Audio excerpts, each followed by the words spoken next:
అవును. ఇప్పుడు మీరు విను, నేను చెప్పేది సార్ నువ్వు మొన్న మనందరం అనుకున్న తర్వాత ఏంటి ఆ పెద్ద ఆయనది మేము నువ్వు సుప్రీంకోర్టుకు వస్తావని నువ్వు గ్రహించలేదు కానీ ఏంటి సత్యనారాయణ గారు, శ్రీదేవి గారు, నువ్వు మనం కూర్చొని మాట్లాడుకున్నాం. అవును సార్. ఏం మాట్లాడుకున్నాం? అయ్యా నేను పొరపాటు చేశాను, ఇంక పొరపాటు జరగదు అని చెప్పావు. అవును. నాకు నువ్వు వచ్చినప్పటికే నువ్వు ఢిల్లీ వెళ్ళి ఢిల్లీలో కృష్ణారావు కనపడ్డావు. నీకు గుర్తుందా? ఉంది. కృష్ణారావు మరి నాకు చెప్పకుండా ఉంటాడు నువ్వు ఎట్టనుకున్నావు? నేను నిన్ను టెస్టింగ్ కే నేను అడగలా సార్. ఇప్పుడు కృష్ణారావు చెప్పకుండా మీకు పరిచయం, నాకు పరిచయం సార్. వినువయ్యా, విను ఒక్క నిమిషం విను, నువ్వేం మాట్లాడద్దు, నేను చెప్పేది విను. నాకు తెలుసు నువ్వు ఎందుకు వెళ్ళావు, ఏం చేసి ఉంటావు అనేది నాకు ఇంకా తెలియదు. కానీ నువ్వు కృష్ణ ఢిల్లీలో కనపడావు. నువ్వేం చెప్పావు? రమా సత్యానికి బెంగళూరు వెళ్ళా అని చెప్పావు. అంటే నేను నాకు తెలుసు, నేనేమి బెంగళూరు వెళ్ళాడని వచ్చాడండి, తీసుకొస్తానండి అని చెప్పాడు. నేనేం మాట్లాడదలుచుకోలే. నాకు కృష్ణారావు నువ్వు కనపడ్డ మరుక్షణమే నాకు ఫోన్ చేశాడు ఢిల్లీలో. నేనేం చెప్పదలుచుకోలే. ఏం చేయను, నేను పట్టుకొని తీసుకురానా అన్నాడు. అంటే పట్టుకొని నేను ఆపను, నువ్వు వస్తావు ఢిల్లీ అన్నాడు. అంటే నువ్వేం వద్దు, నాకేం వద్దులే, వాడు ఏం చేస్తాడు చూద్దాం, నాతో మాట్లాడుతున్నాడని చెప్పా. నువ్వు సింపుల్ గా సంతకం పెట్టి వచ్చావు ఇంప్లీట్ పిటిషన్. నేను 14వ తారీఖు వేసానని చెప్పా. నేను మరుసటి రోజు నీకు పంపిస్తే నాకు నువ్వు వచ్చి ఢిల్లీ నుంచి వచ్చిన తర్వాత నాకు అప్పటికి నువ్వు వేసావా వేయలేదని అనుమానం. వేసావనే డౌట్ ఉంది కానీ నేను నీ దగ్గర క్లారిఫికేషన్ చెప్తాను. మరుసటి రోజు 11ంటికే నాకు నువ్వు నాతో మాట్లాడేటప్పటికే నా దగ్గర ఉంది. అండ్ ఆ రాత్రి కలుద్దాం అనుకున్నాం. సార్ ఒక చిన్న మాట మధ్యలో, సార్ ఒక చిన్న మాట మీకు ఫస్ట్ అదే చెప్పు సార్. పొద్దున్న కలుద్దాం సార్, ఇందులో చాలా జరిగాయి, మీకు ఎక్స్ప్లెయిన్ చేయాలి అంటే అక్కడ మనం పెద్ద మాట్లాడుకోలేదు. అంటే పొద్దున్న మీరు ఏమన్నారు, పొద్దున్న ఫోన్ చేస్తాను, ఏ టైంకో వద్దు, ఎందుకంటే నేను ఇవన్నీ బోల్డ్ ఉన్నాయి సార్ చెప్పాలని నేను మీకు ముందే చెప్పా. సార్ నేను సీఎం దగ్గరికి వెళ్ళి నేనేం చెప్పాను, సీఎం దగ్గర ఇష్యూస్ అని చెప్పి నేను నీకు 5:30, 6ంటికి నేను చెప్పే కదా, నేను సెక్రటరీ సీఎం దగ్గరికి వెళ్తున్నా, 5:30, 6 అవగానే నీకు ఫోన్ చేశాను. ఫోన్ ఎత్తడం మానేసు మాట్లాడే కదా సార్, మీకు ఫోన్ చేస్తే ఫోన్ చేసి ఏంటి నువ్వేం చెప్పావు, కలుద్దాం అన్న తర్వాత కలవలా, ఇక నువ్వు ఫోన్ ఆపేసావు. సార్ మీరు ఫోన్ చేశారు. విను సీను, నాకు ఈ నాటకాలు వస్తాయా? నేనేంటంటే వివాదం లేకుండా వెళ్ళాలని నా ఉద్దేశం. నువ్వు సత్యాన్ గారు కూడా వచ్చి వివాదం వద్దు, ఇవన్నీ ఎందుకు, అందరం కలిసి చేసాం, మళ్ళీ మేము వెనక్కి వచ్చాం, వాడు ఇంకా అటు ఇటు కొట్టుకుంటున్నాడు, నేను మాట్లాడతాను అని అన్నాడు. మాట్లాడు అన్నా. నువ్వు ఇవాళ వెనక్కి వస్తావో ముందుకెళ్తావో నాకు అనవసరం. నువ్వు వస్తాను అంటే నేను చెప్పినట్టు వినాల్సిందే. నేను నువ్వు చెప్పినట్టు విన్నావు, నేను అయిపోయింది.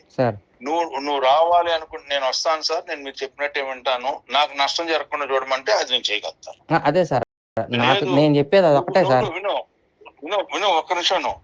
నీ కుటుంబం జోలికి అసలు వెళ్ళనయ్యా, వస్తే నీ జోలికే. అదేలేండి. మీ నాన్న జోలికి, మీ ఇంట్లో జోలికి, మీ పిల్లల జోలికి వచ్చే అలవాటు నాకు లేదు. తప్పు చేసింది నువ్వు, అనుభవించాల్సింది నువ్వు, ఇందులో ఏంటంటే రమా సత్యనారాయణ గారిని కూడా అదే అనుకున్నాను. కానీ ఎందుకు ఆయనకు భగవంతుడు బుద్ధి పుట్టించాడో నాకు భగవంతుడు బుద్ధి పుట్టించాడో తెలియదు. ఆయన వెనక్కి వచ్చాడు, ఆయన చేయాల్సిన పని కంటే ఎక్కువ చేశాడు. ఇంకా ఆయన తప్పులన్నీ కొట్టుకుపోయింది దెబ్బకి. నేను ఇవాళ చెప్తున్నా, గుర్తుపెట్టుకో.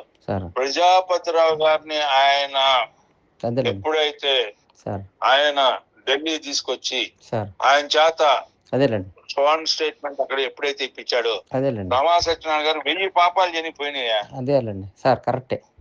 అవును. నువ్వేం నిర్ణయించుకో, లేదు నేను కూడా కలిసి నడుస్తాను అంటే నువ్వు రా, రేపు పొద్దున్న మాట్లాడుకుందాం, నేను రమ్మంటే విజయవాడ వస్తాను.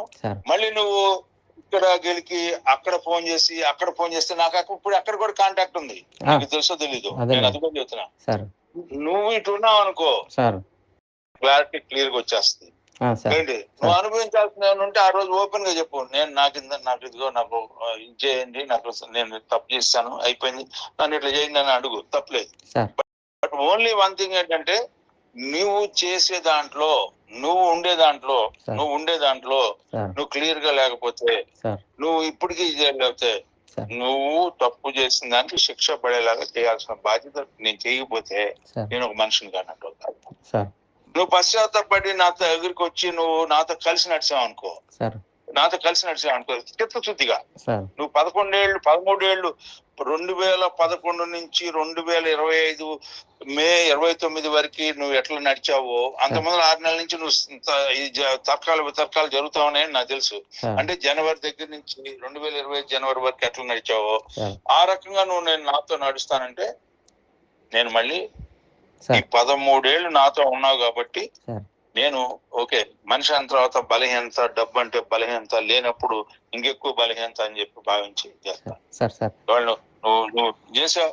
ఎందుకంటే ఇవాళ నిన్న మీరెంత ఖర్చు పెట్టారో నేను అంత ఖర్చు పెట్టా. ఏముంటది, ఉంటే ఉంటది, పోతే పోతే. అవును సార్, అవును, కరెక్టే సార్. ఇవాళ ఏ రకంగా కూడా ఆ హక్కులు లేని వాళ్ళు మీరు ఖర్చు పెడుతున్నా, హక్కులు ఉండాలి నేను ఎందుకు ఖర్చు పెట్టను? అంతేనండి, ఖర్చు పెడతారు కదా సార్. అంతే, కరెక్టే సార్. నువ్వు అందుకని నువ్వేమనుకున్నావు అనుకో, నేను ఒకటే చెప్తున్నాను, నువ్వు తప్పు చేశాననే భావం నీకుండి పశ్చాత్తాపం నీకుంటే రా. నాకు ఎక్కువ టైం కూడా తీసుకోవట్లే నేను. ఓకే సార్, నేను ఐ స్టార్టెడ్ మై వర్క్. నువ్వు చూసుకున్నా లేకపోతే లేదు, అన్ని రకాలుగా ఏంటి సిఐడికి ఇది అన్ని ఆర్డర్ కి అనుకూలంగా పెట్టి నేను రెడీ చేశాను. ఎందుకంటే ఎక్స్ట్రాక్ట్ చేయించాను ఫోన్ లోంచి.